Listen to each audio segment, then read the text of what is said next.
本节目由修正药业联合冠名播出，胃痛、胃酸、慢性胃炎认准斯达舒。下面我来公布下结果。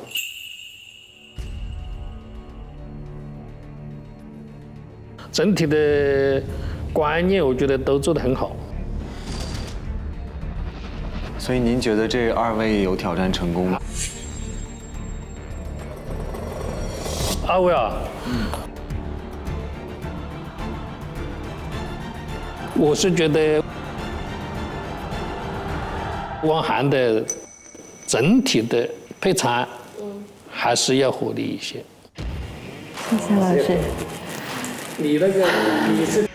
就你要吃那些可以让你脾胃能够更好的消化吸收的东西，先去把脾胃养起来。通过健脾来利水是正确的。中药里有一味药叫薄荷，也可以清理头目。他给你做的这些建议都是非常好的。我觉得王涵是特别专业的，给我很多解决方式，我觉得特别仔细。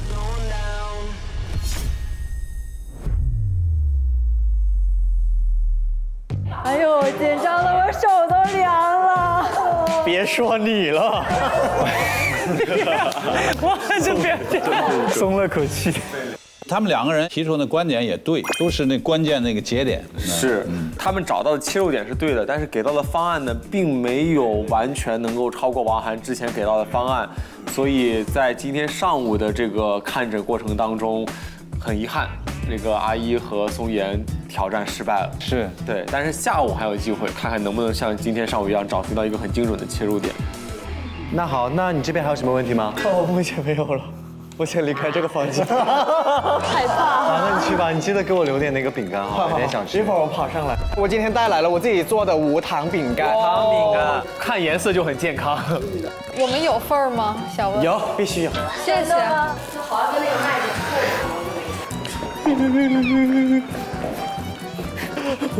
没想到吧？到底为难谁啊？小小修罗场。最后一位博远。我有2个诉求，第一个诉求就是工业革命前其实没有午餐这一说。哦，对对对，中世纪欧洲是这样。因为工业革命，工厂它规定了吃饭的时间，中午多了一个午饭。但在19世纪以前，大家都是2顿。我就想说，到底要不要3餐？我觉得2顿比较适合我。你只是在自己吃的少，你开始想要说改变人类的这个1日3餐的习惯，改变不了。我的第2个诉求就是我在19年以前，基本上秋冬换季或夏秋换季的时候，一定会肠胃炎，急性肠胃炎，很痛的那种。然后想上去问问大家，如果害怕急性肠胃炎再回来的话，我应该要注意什么？太符合治胃病的这个情况了。未雨绸缪一下我。好，没问题，我上去了。希望他的健康方案能帮你得到解决。我去找王玉去。你们2个人留过来挑战他，怎么不挑战男同学呢？哎，王玉，你等着吧，下午就挑战你啊！好。Hello， 哇哦，你真好。但是它很干了，已经。没关系，谢谢。没味儿。我感觉我去泰国的时候，我在奶茶上面看到过你。奶茶上面看到。哦，谢谢，拿到了。啊，拿到。谢谢。谢谢小九，谢谢小九。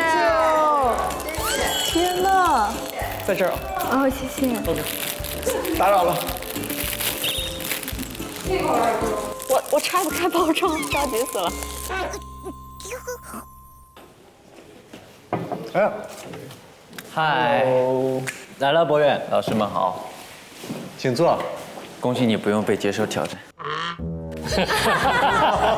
我会为你准备一道你非常喜欢的菜的。我们在下面，你先好，我叫博远，你好。这是博远一天的饮食报告。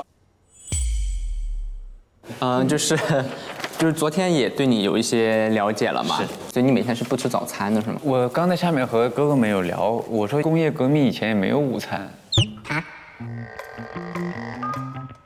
他不管早和晚还是午和晚，人都是2顿。但是以前的平均寿命和现在的平均寿命能比吗？哇，绝杀！我要活久一点，那我吃3顿啊。然后就想问一下，您之前有没有过一些就是肠胃病的病史？有，这也是我今天诉求之一。比如说是在20年以前，可能也有压力的原因，每到夏秋换季或者是秋冬换季，会很规律的急性肠胃炎，你表现有上吐下泻。口干呢有吗？口干早上，然后会喜欢喝咖啡啊、浓茶这些吗？爱喝茶。眼睛怎么样？容不容易眼干呀、眼痒啊？眼睛会干，视物模糊那些有吗？手给我。好，模糊不会，就是觉得眼睛干。那您平时容易长痘吗？这里啊，好。自己都挤不到的地方。你容易感冒吗？不容易感冒，但是容易日常的就是会，就是自己去清嗓子。对。他的发型还挺像。计时开始。我远哥还是跟我昨天一样，是肝郁脾虚。从小呢，他的很多情绪都是自己消化的嘛。其实你觉得委屈吗？有，还挺多的。一般不会表现出来。不表现出来，都是自己消化的。对。他虽然自己感觉没事了，但他其实已经伤害了肝。那肝气科犯脾胃呢，就会导致他眼睛容易干，然后再加上他长的痘都是在两侧，所以它是一个淤闭的一种状态。饮食上的建议，我觉得还是秉承着一方水土养一方人，家乡菜是最好的。今天老师也提到过，所以我觉得第一个就是酸汤鱼，可以配一些蔬菜、米饭。我们的酸汤是通过米汤发酵，再配上我们的那些西红柿发酵的，其实养胃，而且酸呢能入肝，再加上木姜子油嘛，今天上午也说到了，它又能行气，所以它酸敛而不阴柔啊。然后还有一个就是柠檬红茶，他刚刚也说过比较喜欢喝茶，红茶又可以温胃暖胃，然后再加上柠檬呢，它是归肺经和胃经的，又能润肺。它可以就是治你嗓子的问题，然后有一个建议，就是配上我们贵州特色的胡辣椒的蘸水。辣椒它本来是辛热，一般不入药，但是我们的胡辣椒炒糊了以后，相当于炒焦，焦香入脾，而且糊了以后它能够制约它的热性，反而变成温的了，所以其实非常适合。然后太过燥脸呢，加一点我们的鱼腥草。No， 鱼腥草 No， 他这几样我都很喜欢。No。王玉他的出发点跟我不谋而合，我们作为都是在外的游子，再加上他专业性，这两件事情能够在我身上有重叠的话，感觉再好不过。博远有没有什么问题想要问？就是不想让肠胃再生病。其实很多时候你饮食其实不太规律，是不是？经常很多活动或者是工作，它是5、6点要开始。对啊，那我只能饿了时候，我提前3、4点得把晚饭吃了。你下午3、4点就把晚饭吃了？不是天天，但经常会遇到这种情况。所以老师，你看对于他来讲，就会引出一个话题，就是你有多重？58。人是不是一定要1日3餐？所以他这么瘦啊！我刚才跟你握手的时候，感觉你都非常瘦。人的肌肉的充实是看出他脾胃功能不行了，要适当的壮一点点。中国古人原来确实是吃2餐，就是过午不食。他生活节奏慢。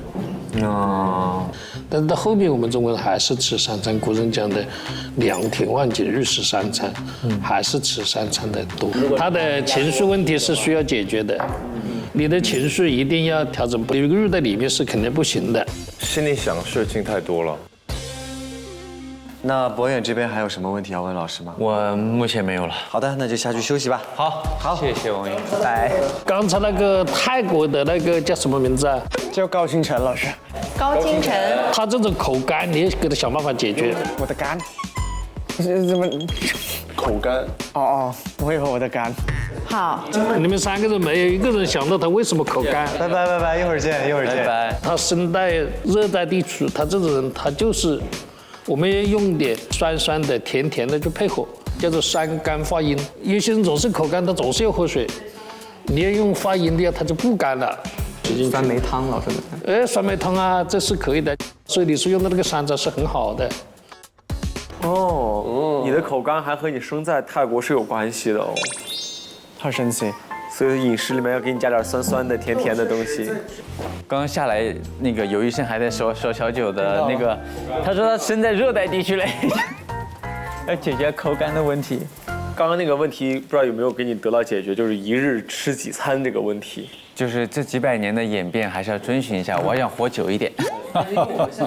所以这个古人说食饮有节，我们现在这个节该怎么去找这个节奏？食饮有节不是说我们就是强行自己，我们好多人就是为了养生，每天必须吃一个苹果，不爱吃也吃，那不叫食饮有节，适合自己的是最好的，这是关键。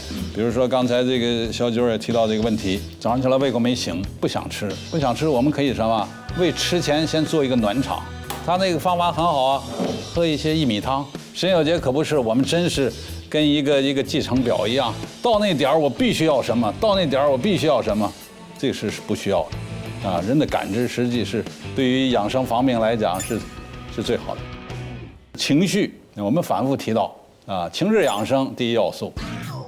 再美的饮食，再有丰富的营养，你吃的过程中，你看他不顺眼，他看你不顺眼，吃的过程中很郁闷、很生气，你吃完肯定胃胀胃疼。难怪说吃饭时候不要生，不要吵架。肯定，生气的时候都没有胃口啊，就不想吃饭啊。对啊，因为你这个生气的时候肝怒嘛，肝秤脾了那个时候。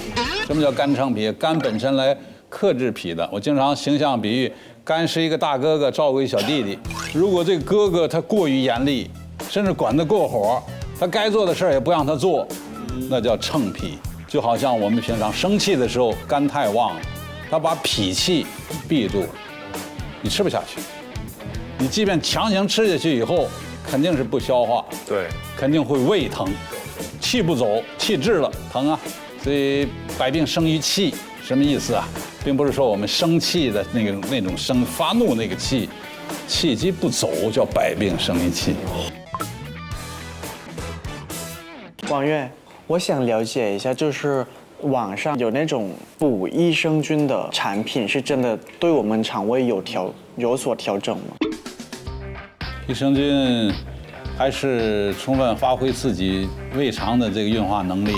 如果我们确实有积食、病肠打嗝儿、腹胀，甚至我们大便的时候，你看一下里面有没有残渣物，这种情况，主张用益生菌。哦，大家上午都非常不错，我觉得你们确实从各个层面都反映出来，你们的中医基本功非常扎实。下午我们要进行实操考核，大家先根据助力团的实际情况进行准备。好，那大家就先去吃饭休息吧。好的，好的，好的，谢谢老师。我要追着你杀了。真的？真的？没事。乐怡有没有被我吓到？没有。真是没意思啊！我当时以为你要挑战我，因为我当时脑袋一边降，我没听清你在说啥。但你知道吗？我有感觉，你知道是为啥吗？因为我看他，他不看我。就是你在讲的时候，他一直在看我，我就可紧张了。上午挑战失败的，但是没关系，下午还有机会。哎，你们有谁的患者是有热症吗？小九，他阳郁啊。哎呦，还没有化热。博远其实我觉得他也有热，他有点化热。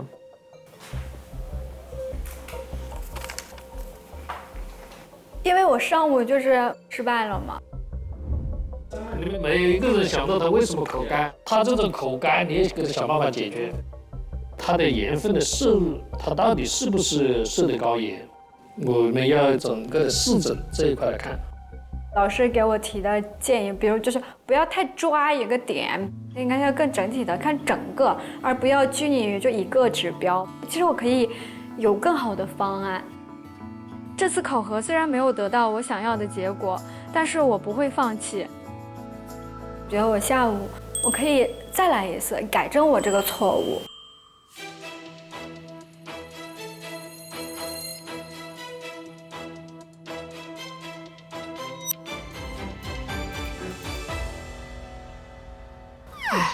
头好疼呀！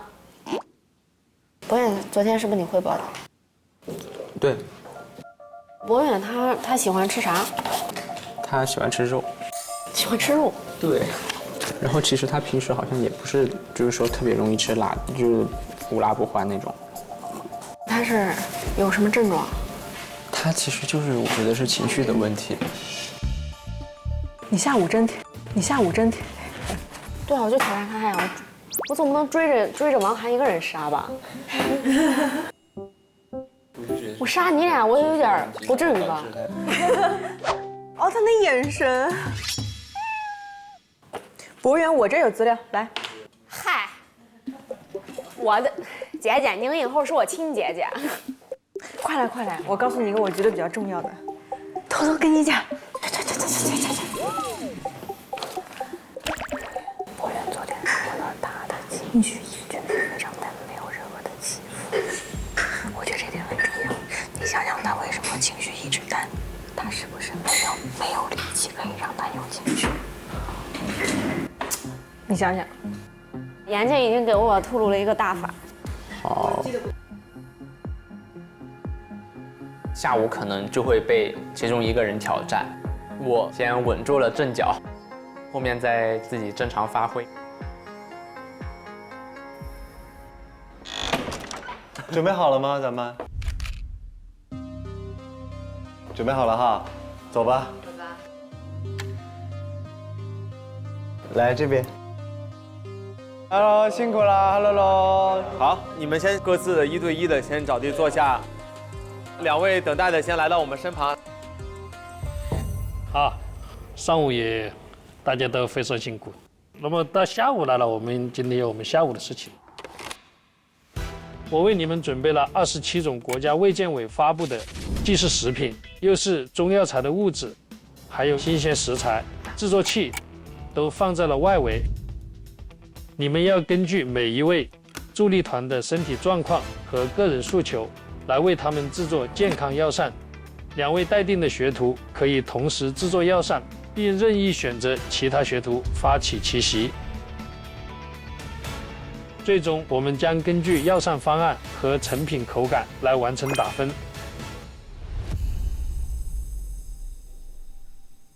本节目由修正药业联合冠名播出，专业良心，买药认准修正。那2位待定学徒也不要气馁。那做药膳炖品的时间很长，所以你们过一会儿可以为考核好好做准备，抓住机会，仔细观察一下你们周围的这些助力团的情况。祝你们今天考核挑战成功。胃酸、胃痛、慢性胃炎、肠胃不适别担心，修正一下，随时随地守胃健康。专业良心，买药认准修正。大家现在可以分组进行脾胃调理啦，可以去药食同源拿食材，倒计时2个小时。那我们先抢食材。哦，那咱们也走吧，先去拿食材。走，我们去。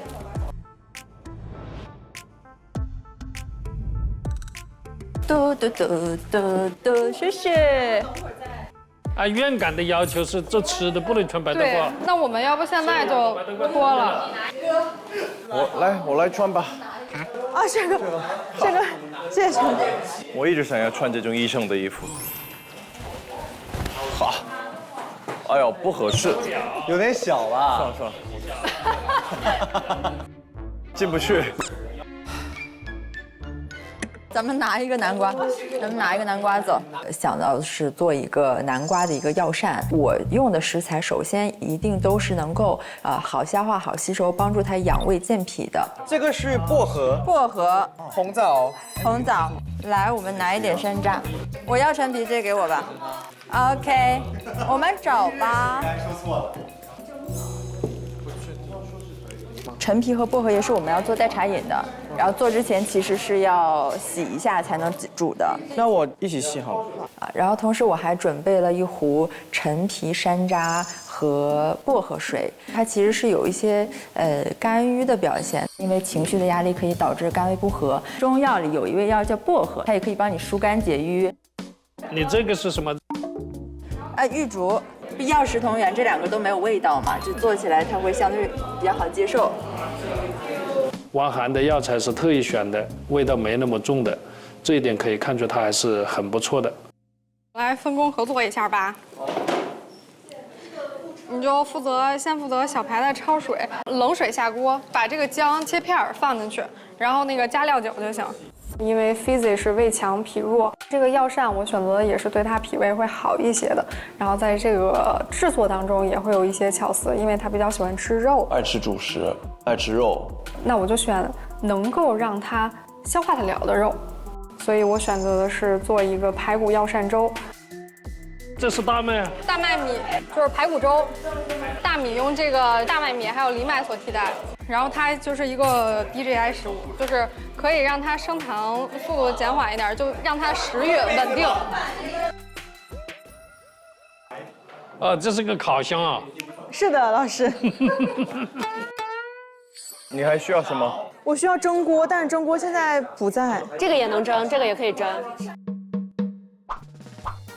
直接搬走。谢谢哥，谢谢哥，谢谢哥。这个太牛了。哥，我问您，就是红枣、山药、牛奶、陈皮、薄荷这些，您过敏吗？没有任何食物过敏的，对。好，没有食物过敏。我打算做一个中药奶茶和一个山药红枣馒头，因为炫哥是肝郁脾虚，再加上炫哥他喜欢在吃饭的时候喝一点点东西，我是一边吃一边喝，所以我给他搭配的是一个好消化，不会在晚上给肠胃造成负担的一个主食，然后加上他喜欢喝的液体，红枣、山药、陈皮。所以陈皮对于肝火也是有帮助的，是吗？它可以去痰湿，然后健脾，健脾就是让脾更强。对，因为因为肝会打脾，然后把脾更强，让他们势均力敌。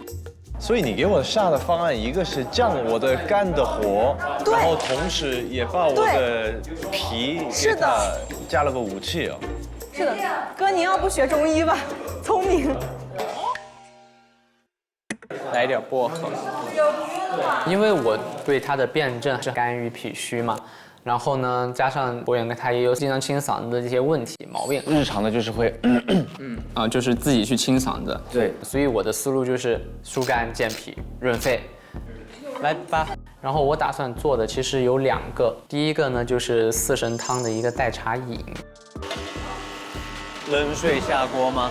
对，因为很多中药它都是植物性的啊，如果你用热水下锅的话，它细胞壁就直接硬化了，好的，它里面的营养成分就出不来。你再加上这个薄荷，还有陈皮，然后第2个药膳呢就是萝卜炖排骨，行，有味儿了，不用特别开，一会儿还要再继续煮，我们直接就关火吧。我找到一个邪修方法，可以用砂锅。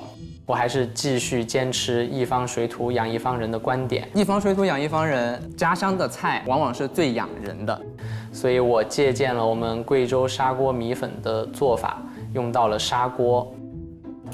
以前我们吃酸辣汤是砂锅的那种，它一旦一开，你就一直滚。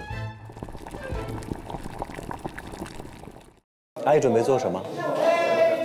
温州煎味饼，你怎么知道？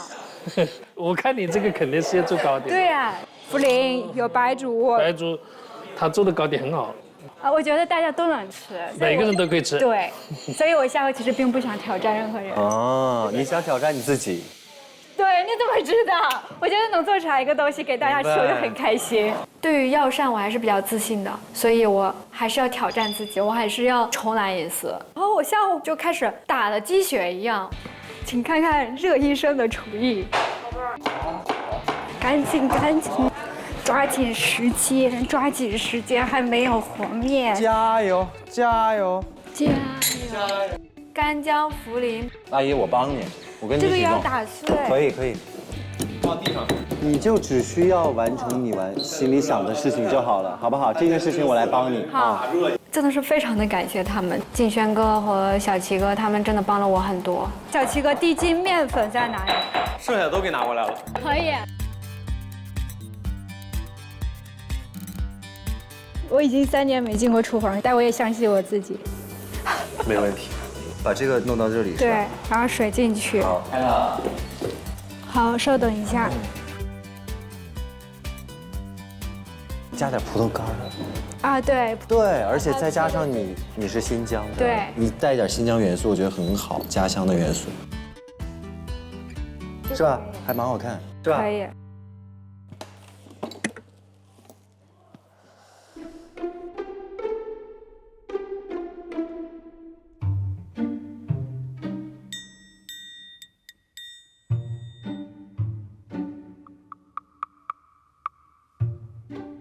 我在那里一直在转圈子，就是我想看看大家在做什么，他们想要有一个什么样的方案，那我来决定我要去挑战谁。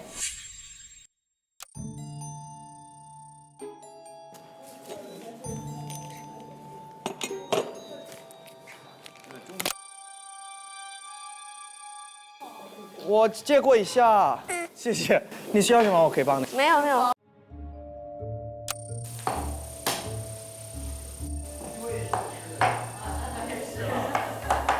这样切。你这样是吗？不是，我给你切。好，你做别的。来到王玉那桌的时候，我还帮他切了一会儿蒜，然后我觉得一边切一边看，所以我想着说，排骨的话，对于晚上来说的，对胃肠负担是有点重的。王玉的排骨量还是很大的，可能王玉一个男孩子，他对于这一块确实并不是那么的擅长。我挑战王玉的话，我获胜的概率会大一些。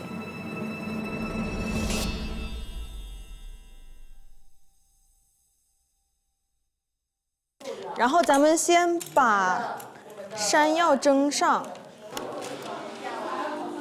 哥，把红枣给它剪碎可以吗 ？OK， 你可以给我看看是什么个剪碎法吗？越细越好。啊，细，你要细一点哈。越小越好。OK， 明白。然后等会儿切丁，哥。哦，然后切成小块块。对。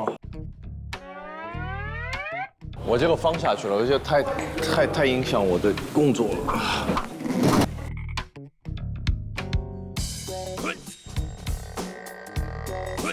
哇塞，你这刀工的确，那可以吗？就是可以看出你的认真。哎，这是夸还是 diss 呢？就是这样压。哦，明白，是用这个来顶它，所以就把手指收回去，这样。哦 ，OK， 对我就 Thank you， 试试看。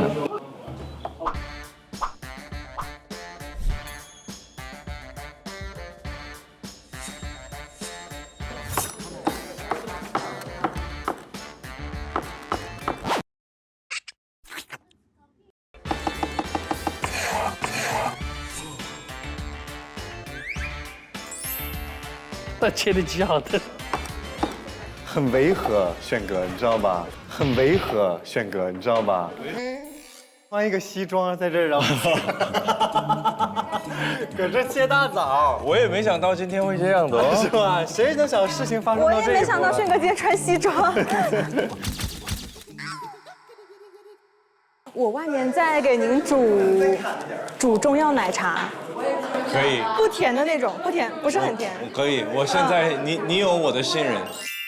我给炫哥准备了还有一杯奶茶，奶茶是因为炫哥他是问了我说，因为戚薇姐喜欢喝奶茶，就是有没有说能让奶茶也变得比较健康的方法？他的奶茶我们是可以也替代他平时喝的奶茶，然后就是变成一个健康的奶茶。我当时就想到了陈皮中药奶茶这个方子。严静啊，你那个是煮的奶茶对不对？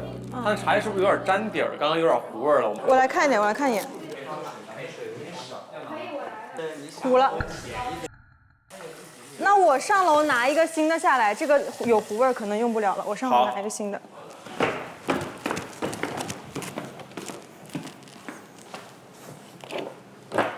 把我们办公室的拿过来了，我急国王。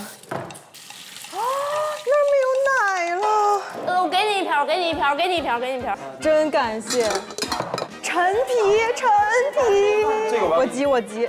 眼镜，你的山药让我给你弄掉一块。我来不及再蒸一次了，没关系，快，我现在就蒸。我真急，我急国王。美味即将到来了。好哥 ，OK， 很完美，放进来。OK， 这个有点好玩。好，我要开始上手揉了。你平时在家里做饭吗？我不做饭，但是我喜欢做这种稀奇古怪的东西。就是有点像那种老面馒头，揉的时候那个手这个地方要往下压，所以就揉到表面就是很光滑了，就可以直接切的去发酵了。那个王涵，山药我用完了，你拿走。OK， 拿走。我等会儿可能要一点你的蜜。OK。你的命？还有我的。对，我要他的命。对。这个字读蜜，摸一蜜。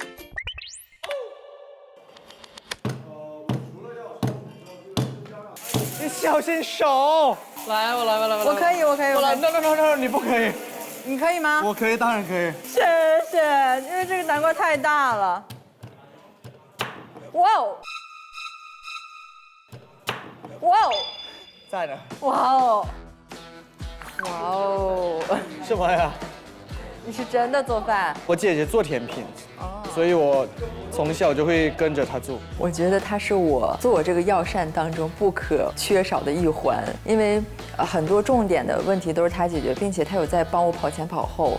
我来，我来，你拿这个。好的，谢谢。我还要一个碗。我来。你要勺子？对，我去找一下。谢谢。就是我觉得能有这样一个患者是我的荣幸。OK， 谢谢。不行，我来弄新下来。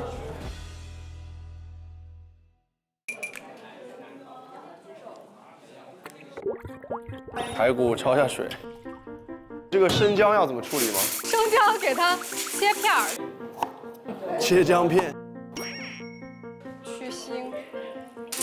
白扁豆健脾除湿，但是这个不会最后呈现在上面，它会就变成一个汁儿。我来先就行。豆汁儿。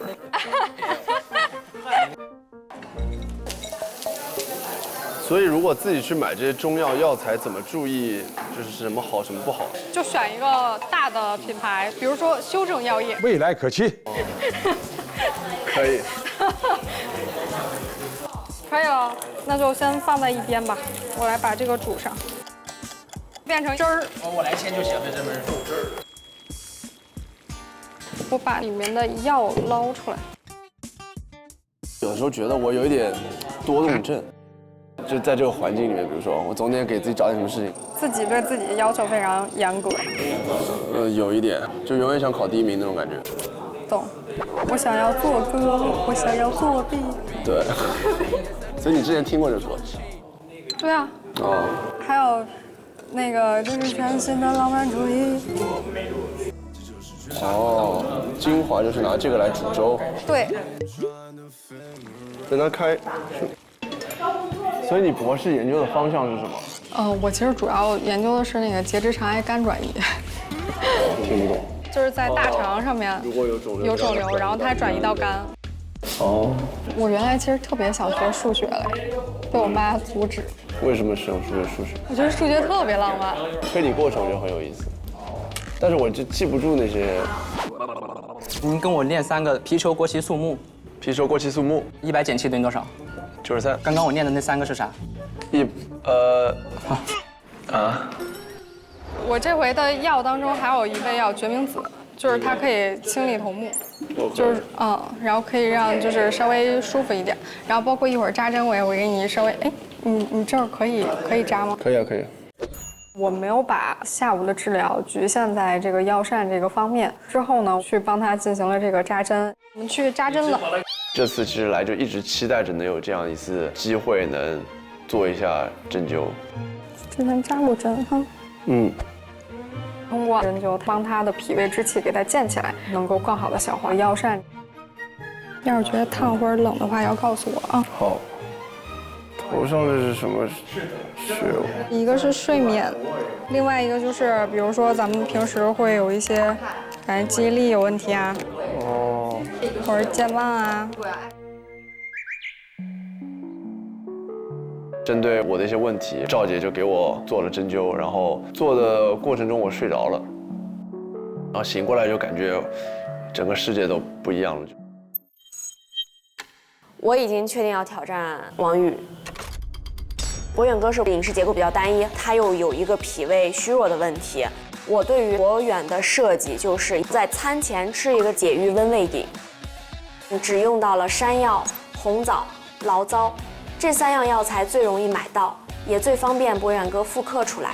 醪糟在早餐时没被博远哥选上，所以我后面也一直在调试这道药膳。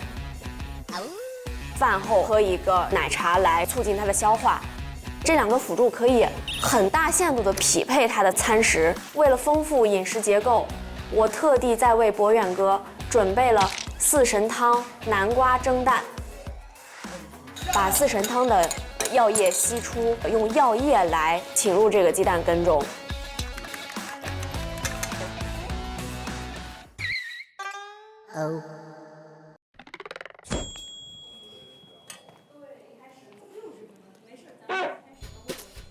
哦，高了一层。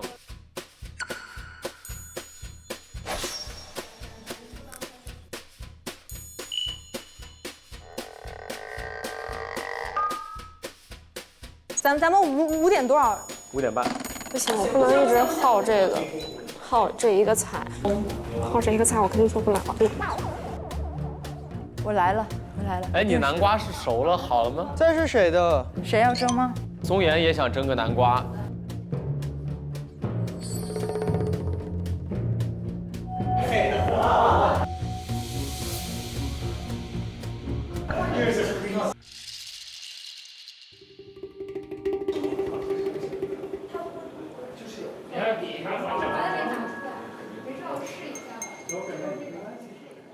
所有都没熟，中药都没熟，因为它没提前泡。我要把中药拿去单蒸，因为南瓜已经熟了。饮食会不会对我影响很差呀？最终结果好就行。我很慌。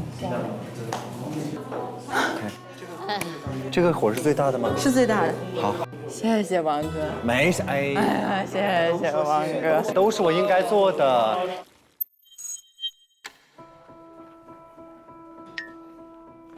我好好玩啊！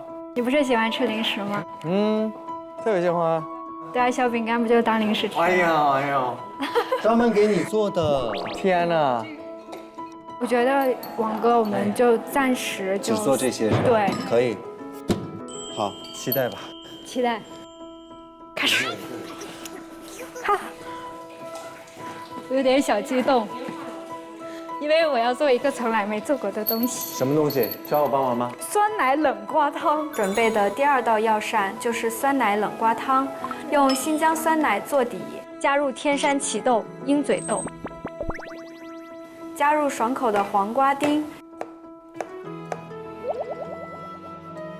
碎薄荷叶，清爽又解腻。还剩10分钟，最后10分钟。我看一下我们的排骨，它的火有点小。砂锅是要靠时间的。对。高老师说啥？小白，薄荷。我把这个萝卜也放进去就可以了。阿姨，你做的是什么？温州健胃饼，因为我是新疆嘛，我也是把新疆元素，把葡萄干又是甜的。葡萄干放在这边烤会好吧？你们葡萄干也放在这边烤的？可以试一下。倒计13分钟。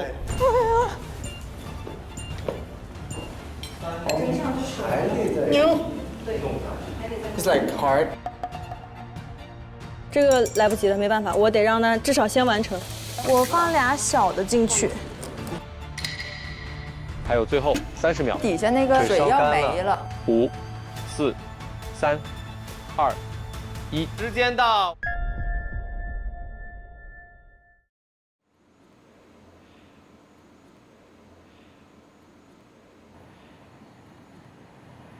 我们接下来要看一看下午忙活了一下午，究竟要面临着怎样的考核？因为各位下午的成果也摆在桌子上了。那么你们都做好了各自的药膳点心，还有人还做了饮品，都摆在这里了。那么我们也看一看，尝一尝，这就是我们今天的最后一次考核了。稍后的时候也会留给大家时间，专门来介绍一下你们整体搭配，因为这是我们助力团成员在我们岐黄院最后的晚餐。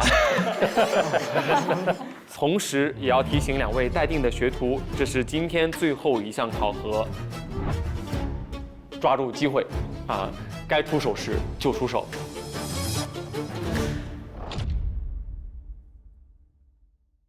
所以现在我们先请严静来讲一下她做的药膳。我给哥准备的是山药红枣馒头跟陈皮中药奶茶。哇！然后，因为我想说的是，我之前中午时候建议哥说可以把主食换成馒头，一个是馒头它真的很好消化，尤其是在晚上，就是我们不能给肠胃太多的负担。馒头它的原材料是面粉，我觉得就是我们吃东西还是要回归到大自然，就是我们的五谷为养。那么小麦它是性凉味甘的，它带一点点凉，因为它是有气郁、肝气郁在的，可以稍微给它降一点点小火，但是又不至于很过，因为我觉得药膳你要是先他愿意吃，先是一个食物，然后你才是去调理他身体。然后那个山药性平，然后也是味甘，但是我跟炫哥沟通的时候，他说他其实不是很喜欢山药的味道，然后我就跟他沟通一下，我们把山药尽量做成他吃不出来的样子。直接压板是吧？是的，压，用力压，就是碾成泥，然后和在面粉里了。然后山药可以益气养阴、补脾肺肾，还可以滋肾精。那么红枣它是性温的，其实很多人会觉得红枣很上火。那么红枣通过碾碎，然后再加到馒头里去蒸的一个方式，用水去克火，可以很好的防止吃红枣可以上火这个点。那么我的这个奶茶里面放了陈皮，我是拿红茶加牛奶加陈皮煮的。然后这个奶茶喝到后面回味会有一点点的苦味，因为炫哥像他爱吃肉，然后他通过早上跟晚上吃肉，就是已经会有一点点的油腻，可能一生痰湿，然后陈皮它可以去一些痰湿。晚上这个奶茶，有人可能会问，就说红茶奶茶我喝了会不会睡不着觉？那么我给他准备的一个是量少，就是咱们说要影响睡眠，它一定要是过量。我们中医中庸之道，任何事情都是适中为好。那么还有一个点，就是因为炫哥他自己的作息睡觉比较晚，就是可能吃完晚饭对他来说还有很长的一段时间他才会入睡，所以我选择了奶茶。好，我的汇报结束，合适。好，那么现在呢，大家都可以吃一下。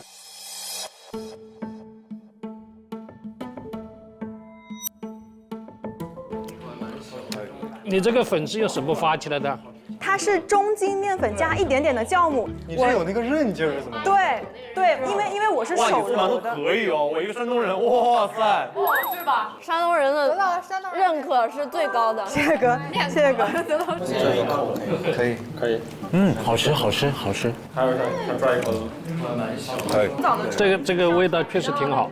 然后里面还有山药，吃得出来吗？蛮好吃的。这个馒头我倒是觉得它蛮简单的，真的是可以实现。我回家真的是可以试一下。谢谢哥。然后是否有人要发起挑战？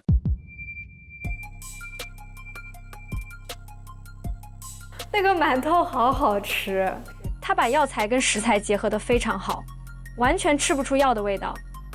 严禁的小馒头，既针对了程炫哥的症状，然后口味又很好，我觉得很厉害。好，谢谢。这个很好，山药是我们要非常重视的一味药。那个张锡勋讲山药是白的，它叫色白入肺，它是黏糊糊的，滋脓滋肾，肝胆健脾。山药是肺脾肾三脏都可以用的，挺好。就用生淮山，生山药。把它打成粉就煮了，就是一味熟饮，它可以治病的。好，学到了，老师，学到了，我马上记下来。那么接下来第2位，王宇来这边。因为今天我给博远哥辩证呢是肝郁脾虚，再加上博远哥他有喉咙的问题，然后我给他炖的这个润肺健脾汤呢，排骨用一些百合、桑叶润肺。薄荷、陈皮疏肝，再加上山药、茯苓、健脾，再加一点枸杞点缀。然后我们的这个茶呢是四神汤打底的，健脾益气，再加上一些绿茶、薄荷叶、陈皮、决明子这样疏肝养肝的一些药物比较适合它。然后这个蘸水呢，用了我们贵州当地的胡辣椒，这个胡辣椒呢就比较适合它的口味儿。然后这个酸，对，有一点点辣，然后所以把它做成蘸水以后，它可以就是自己能吃多少辣就蘸多少，就比较的方便。好香！加了一些木姜子油，所以可以给它行气。好开胃啊，这个味道。对。这样是我的今天的一整个这样的思路：疏肝健脾，然后润肺。那么现在阐述完了之后，是否有人要向王玉发起挑战？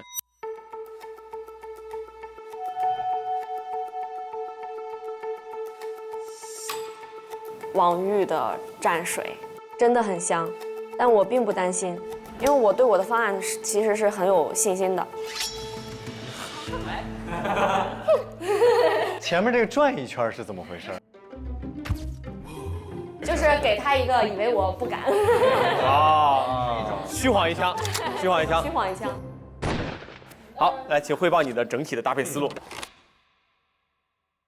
首先，我对于博远哥的一个指导思想就是，我们与其被动防御，因为我们的脾气不足，我们就吃这种容易消化的、容易被我们吸收的，不如我们主动提升我们的脾气，让我们可以一日三餐，我们可以吃的结构更多元。所以，干净饮食这个东西，有的时候我们需要辩证的去看待。有的时候干净饮食它可能会意味着你的饮食结构过于单一，你摄入的热量和营养不足。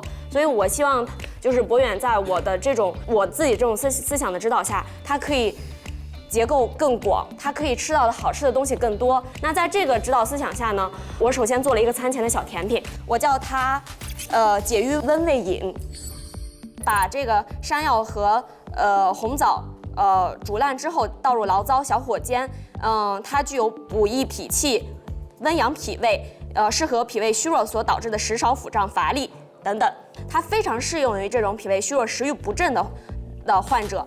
另外呢，我点缀了这个疏肝解郁的这个玫瑰花。那我非常想让你喝醪糟的一个原因是，醪糟它有一个辛温的作用，它可以解郁，因为郁结它需要一个心散的力量让它疏开，这个非常符合你这个肝脾不和的这个情况。另外呢，我选了一个蒙古族的一个咸奶茶，就是它是一个咸口的奶茶。这个咸口的奶茶的话，它具有温阳驱寒、健脾养胃、生津润燥。另外，这个南瓜的话，把这个四神汤熬好了之后去冲这个蛋液。对，然后呢，同时它又是一个甜的，甜入你的脾胃，你可以就是在这个餐后选择就是刀两口这种感觉，刀两口，对，刀两口，就是希望在这样的一个思想下，我希望你能够睡得好，吃得好，工作得好，思路非常之清晰，而且很神奇。就今天我们王玉是采用了贵州的饮食习惯。然后松岩是来自于内蒙的饮食习惯，咸奶茶，而这种药膳口味其实在当地已经是很习惯、很自然的一种生活方式了。但是对于我们很多外地的朋友而言的话，可能一种新的尝试。那么咱们尝一尝。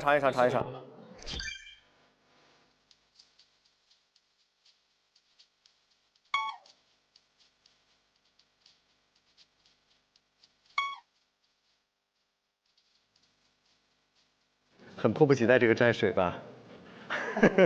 闻着都香。对，整体的口味怎么样？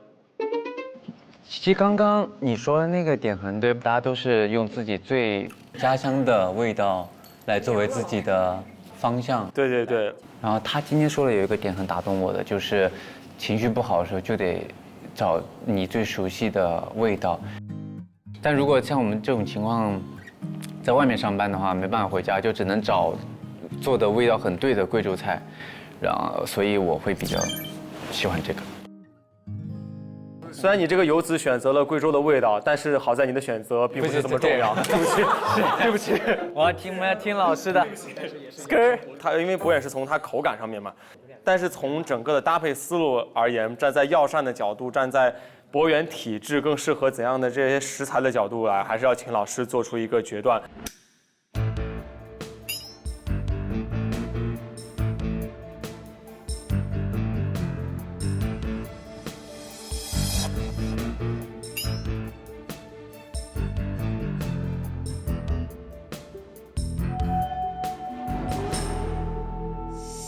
王玉，你这个汤，你的肉对博远来说，特别是晚上，我们还是要注意，它本身就是胃气吃了，它是就是吃在里面它不动的。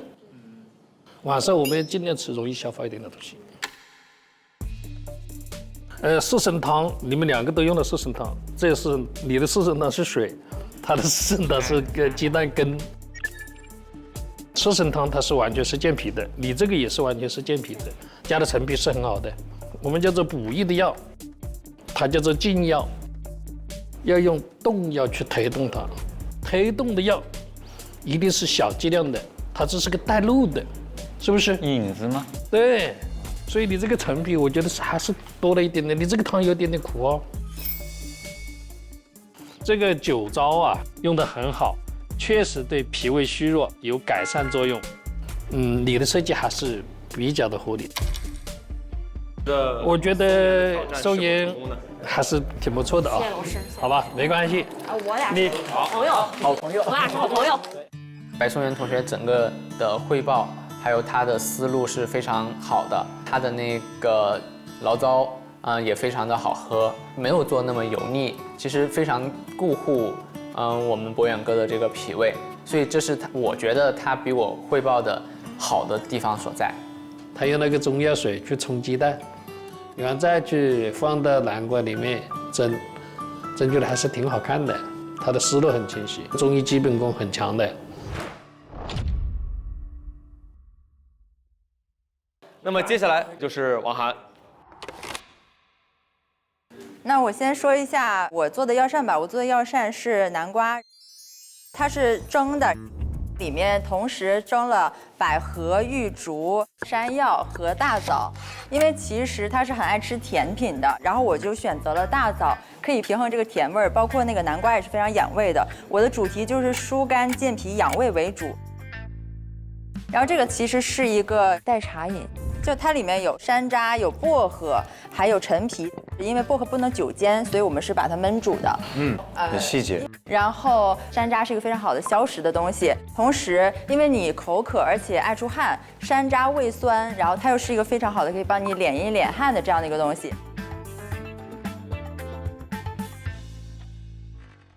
好，刚刚王涵已经讲述了他完整的这样的一个搭配思路，然后是否有人要发起挑战？哎，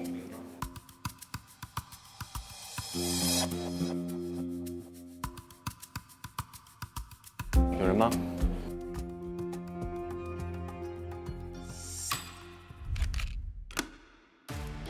好。阿姨要挑战。追着杀呀！追着杀呀！是要追到底。这边有人想挑战吗？哇，好好玩啊！你不是喜欢吃零食吗？特别喜欢。我们在弄那个饼的时候，发现他就是很喜欢这种糕点。既然小九喜欢吃，我就决定晚餐的药膳要专门为小九来做。决定再次挑战王涵，也是挑战自己。从哪里跌倒，就要从哪里爬起来。我觉得很有勇气。他上午已经失败过一次了，他下午还能我就是要挑战你，我就是要赢你。我觉得这个魄力就说明阿姨真的成长了很多。不管是上午也好，还是下午也好，我都准备好了。首先，我介绍一下我的这个糕点，它叫温中健胃饼。它里面有山药、茯苓、白术，还有陈皮、生姜。它它主要是以我们的中药方剂参苓白术散还有六君子汤化材而成的一个新的糕点。为什么更适合小酒？因为这里面有很多东西都是性甘健脾。我也今天注意到，其实它的清单里面比较喜欢酸甜品。在我完整的了解他的生活饮食是怎么样，我有一个更好的方案。我这个方案还不仅可以满足你的口腹之欲，还对你其他问题还有帮助。比如我们大家都有什么慢性胃炎呀、脾胃虚弱，或者是什么消化不想吃，就是类似的各种脾胃小毛病的问题，大家都可以吃这个。我能尝一个吗？可以，可以，但是你们给小九留一个就可以。我也想吃，可以都吃。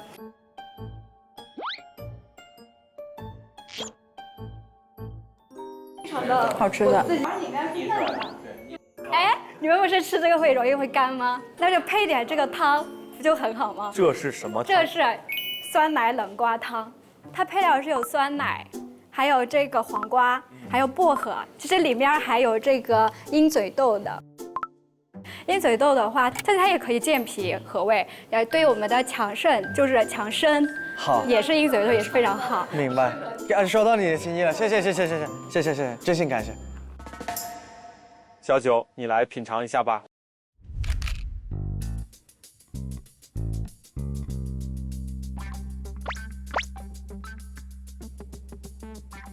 这个没加糖吧？冷瓜汤里面没有加糖，一点糖都没有加。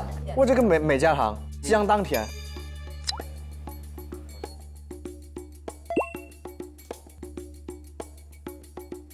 它是里嫩的，对外脆里嫩的。这个很清爽。是啊，我确实没喝过这个味道。哎，你是从哪想到这个酸奶冷瓜汤？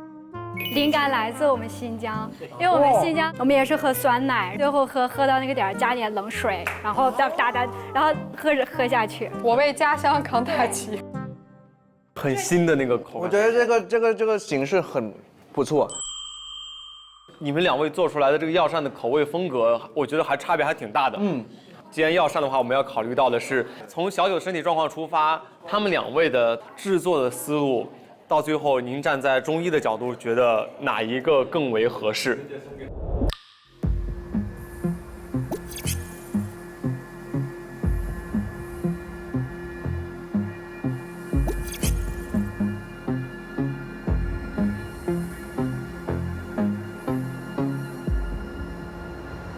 他们两个的整个做药膳的方式都挺不错的。王涵这个我看了你的制作过程，我开始我说你里面的东西肯定蒸不烂，所以最后你要返工了，返工了以后，中间配的药太干了一点，所有都没熟，中药都没熟，因为它没提前泡。不管怎么样，你要想一下程序要怎么做，就是前面我肯定把药泡法再放到里面去，你要知道南瓜是一下子就熟了的，所以我们讲药膳一定先是一个涮，它吃的口感要好吃，这是第一个。第二个才是我们才讲它的效。好的。阿姨这个是用的六君子，对，是吧？里面没有发酵吧？没有。那就是五味一共散的，或者参苓白术散都是可以的。参苓白术散和五味一共散都是我们健脾胃的一个最基础的方子，所以我觉得这个搭配我比较好。酸奶加一个黄瓜进去，甘淡味道的，加酸味道的，正好符合我们酸甘化阴，符合我们小九的总是口干。你的口干，我认为还是脾胃不够，精气不能上承，它的化阴的力量不够。所以我觉得这个今天这个挑战环节，我倒是觉得阿姨还不错。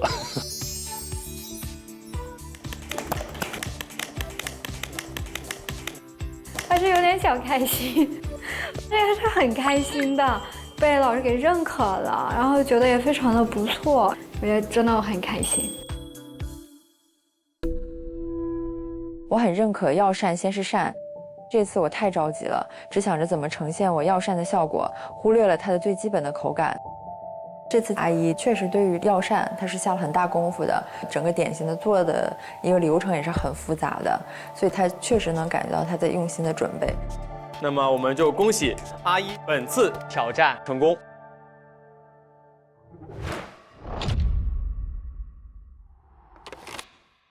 最后一位，在这个药膳的制作方面，我首先选择了一个小排，然后也是先问了一下 Fizi 的意见，能不能尝试这种咸粥，然后包括这个黑胡椒和海盐，这个具体的调味也是由 Fizi 自己来进行的，根据自己这个味道，当然不建议放过多的这个盐。在这个制作的过程当中，所涉及的药物有白扁豆，就是我自己炒干、炒制之后的白扁豆。还有陈皮、决明子、白术、茯苓和山楂，因为毕竟还是有肉食，有肉食的话，我就又放了一些山楂，然后来进行相应的一个去除它这个滋腻的这种作用吧。然后在这个煮药的时候，我是把这个药煮完了之后，把这个药渣儿给它都给蒯出来了，所以就只留下来这个药汁儿，然后来再进行我们大麦米以及藜麦的这种多种谷物的这种 DJI 食物的一种混合，然后此外还加了这个山药，五谷为养，这个迷粥自养，就是让它来自己来提升自己这种脾胃的正气，然后包括Fizi也有很多这种，由于情绪然后导致的这方面的问题，所以也加了像山楂呀、陈皮呀这样的一些疏肝理气的药物。这主要就是我整体的一个治疗的思路。你那是药的，药都捞出去了。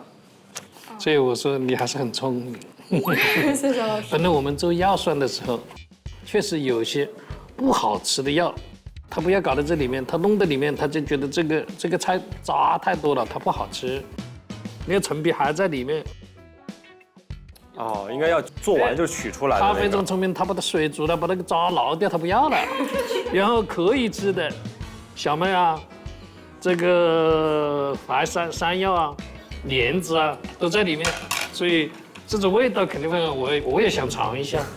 我也想尝一下，我们都想。里面有排骨，所以它会有这个肉香味在里面。是用喝的。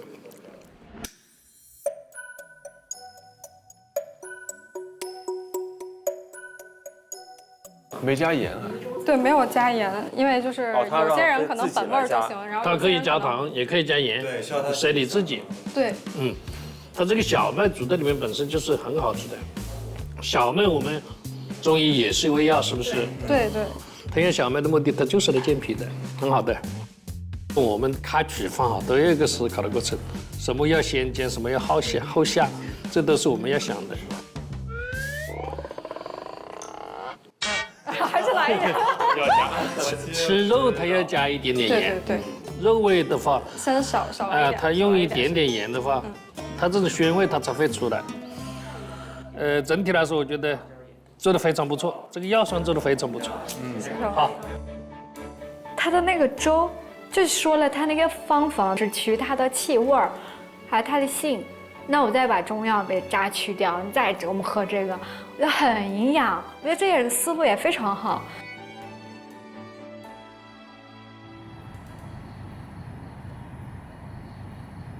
进入智能电视应用中心，打开芒果 TV 电视端，大屏4K 更清晰。那接下来我们要请尤老师公布一下我们今天的最终成绩。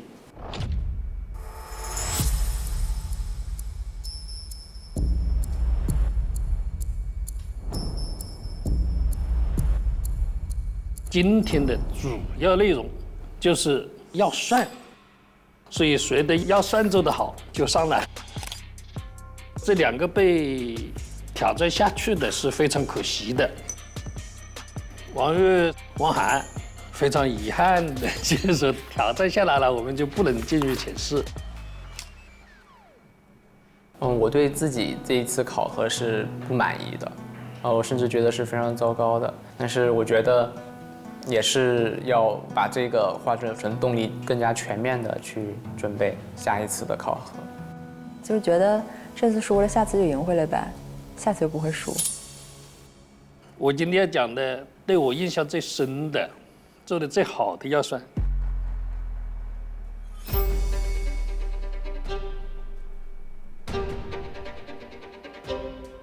我觉得是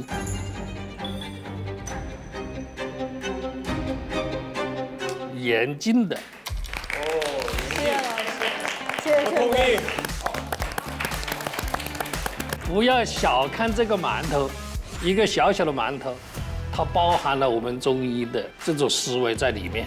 它用了山药，山药的主要功效就是健脾养胃，因为我们今天就是叫做固护脾胃啊，我们就守胃健康，所以大家都喜欢吃，大家都把你的东西都抢光了，是不是？嗯，好吃，好吃，好吃。可以。哇，你做馒头可以哦，我一个山东人，哇塞，哦，对吧？做得非常好。谢谢老师。做得非常好。谢谢这个支持。是真吃的，不容易改变我的胃口。我是比较直接的感受到他的用心程度，所以我很开心他拿了第1名。我觉得很荣幸，炫哥真的是帮了我很大的忙，我觉得是我得到第1的很大的原因。第2名是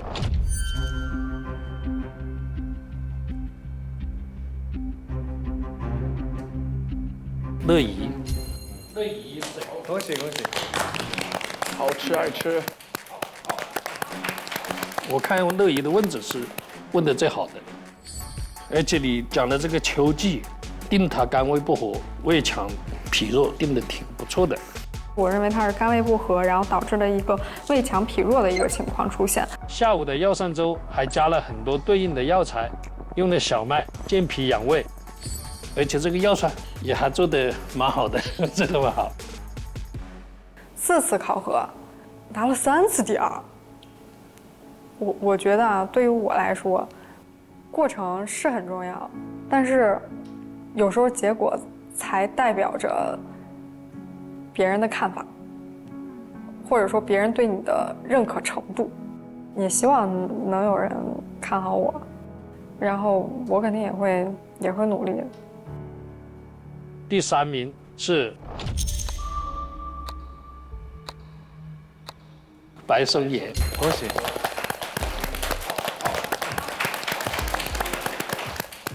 白松岩还是动了脑筋的。下午我看你做这个的时候，认真的在思考，在那边跑来跑去，最后他觉得做一个比较快的能够做好的。本身四神就是用了健脾胃的，再加这个鸡蛋又好看的南瓜，而且你选择甜酒，酒在我们中医里面酒本身就是胃药，对，所以做得很好。当然是开心的，因为我的努力获得了认可，往前冲嘛。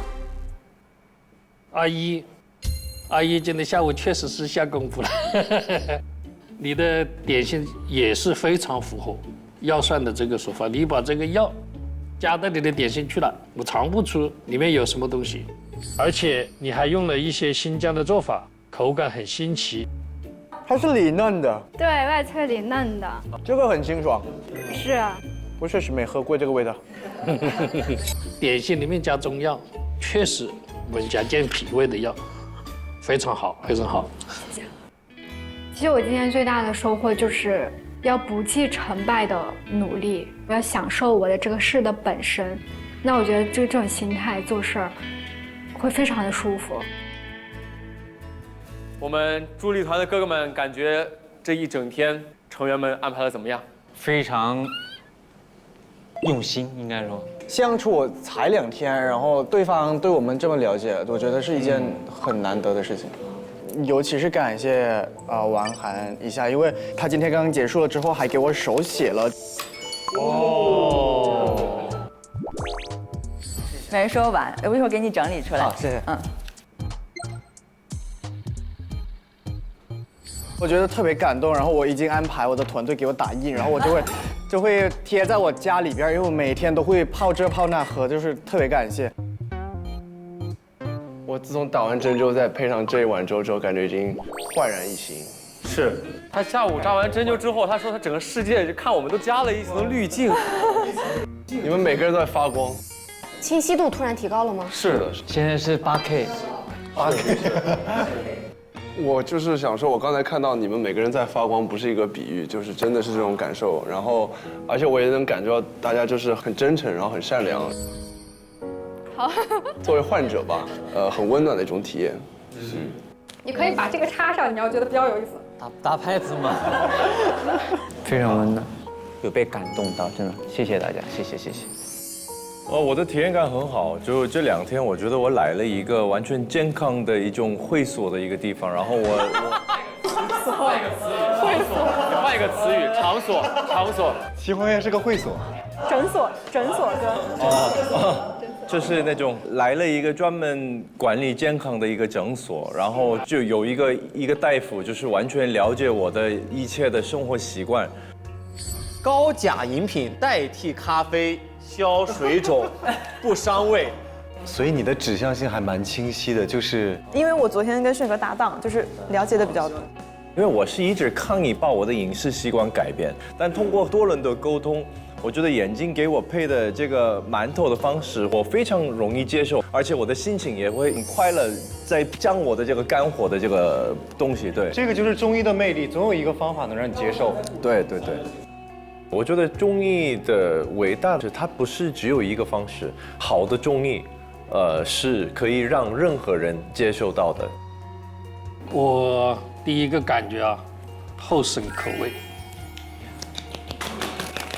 你们都是年轻人，能够把我们所学的知识融汇到我们的日常生活中间来，这是我们中医最需要做到的。你们都做得很好。第二个，我就说4位助力团的成员，非常感谢你们。中医中药是我们国粹，也希望我们助力团的朋友们来宣扬我们的中医，把我们中医正确的理念向广大民众进行宣传，可以说是善莫大焉。谢谢你们。好。今天请尤老师来到这里呢，我们的节目录制地也在长沙。其实长沙和我们的中医还有一个非常非常紧密亲密的联系。大家想一想啊，今天我们都是讲吃的，这个吃的也跟我们中医有一个人是有关系的。饺子是谁发明的？张仲景。是的，别慌，加1分。这个人跟我们长沙有什么关系？大家了解吗？他是长沙太守。长沙太守郡吧？回答正确，再加1分。张仲景，我们把他叫做医圣。是的。他在东汉末年，他是作为长沙太守，当时是这个长沙的地方父母官嘛。他也是在长沙当太守的期间5年期间写就了《伤寒杂病论》，这是一部伟大的著作。所以接下来我们要去仲景祠祭拜医圣张仲景。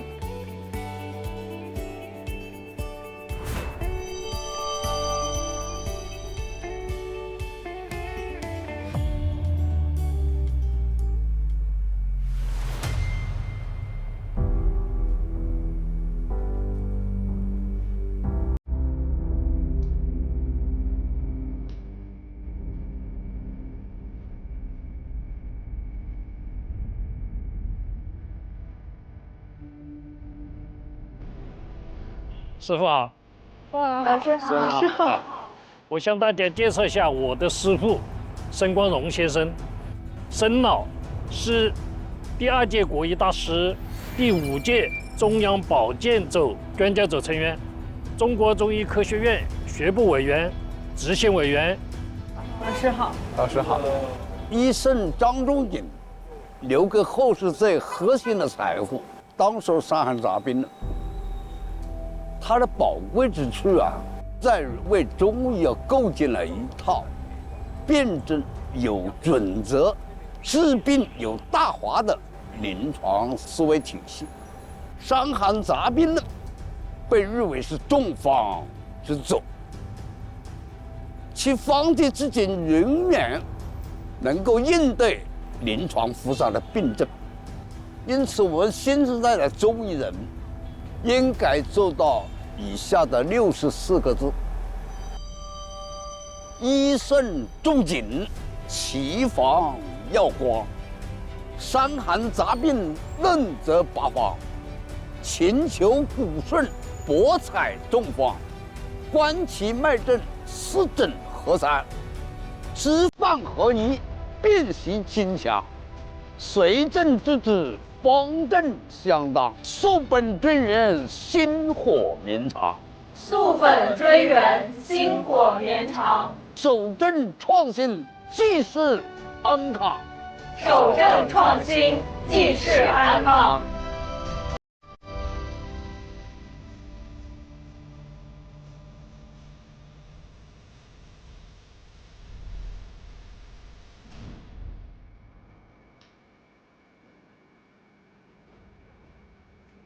这期节目的主题叫做《中医辨伪指南》。有救了！我这个病，说实话，对我有点刻板印象。古董脸是什么意思呢？皱纹满布啊，就像一个古董显老啊。需要先看看心理医生。你说，这个姨妈脸应该是比较显而易见。来例假之前哈，脸上爱长痘痘呀，猫饼脸，好像啊。到了30岁就开始发展，叫中年油腻。没有什么精气神儿，黑眼圈比较重，卸完妆没法看的。欢迎今天的带教导师国华老师。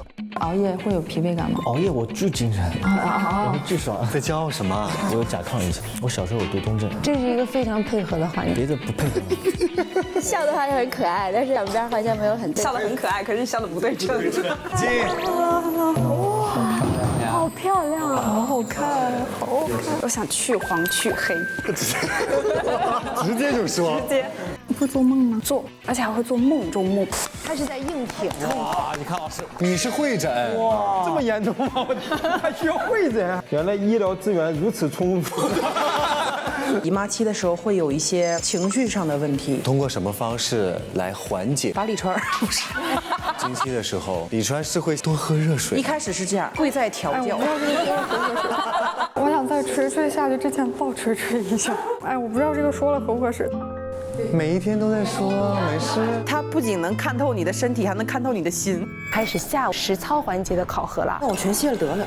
我就爱卸妆，我每次化的妆我特难卸。我大卸特卸，黑很重的黑眼圈。让我王哥卸妆等于砍他的头。绿茶跟绿豆主要是给它消炎，珍珠它又很温和又能美白。现在给你扎针，它挺精准。这个隔着姜，温通经络。这边感觉酸一些。现在是什么感觉？挺凄惨，走着一个锅。先休息，然后我来给你调配一下你的面膜，已经入眠了。治疗时间还有2分钟，好。这边怎么有个木乃伊啊？有点手忙脚乱。今天的结果真的是很难去选择，紧张的想吐。这回是真的已经不能输了。又连累你们2个。给您刮个痧。好。胸前的是任脉，背后的是督脉，刮的肝胆脾胃疏，激活一下脏腑的功能。肺经当令，我教你几个动作。屁股要扒开，然后坐在自己的后脚跟上。谁懂这一刻的救赎感？先给你捏个脊，疼吗？有一点。把耳动了。它里面是王部流行子。什么流行？王部流行可以贴3天。下班了，我们今天来一个养生局。问一个尖锐的，你对谁最有好感？真心话吧，我确实比较喜欢。哦，天亮请睁眼。祝你生日快乐！健康喜乐，幸福永远。大家就吃蛋糕，然后给你们跳支舞。我没有想到大家能给我准备这个，我现在真的有点抖。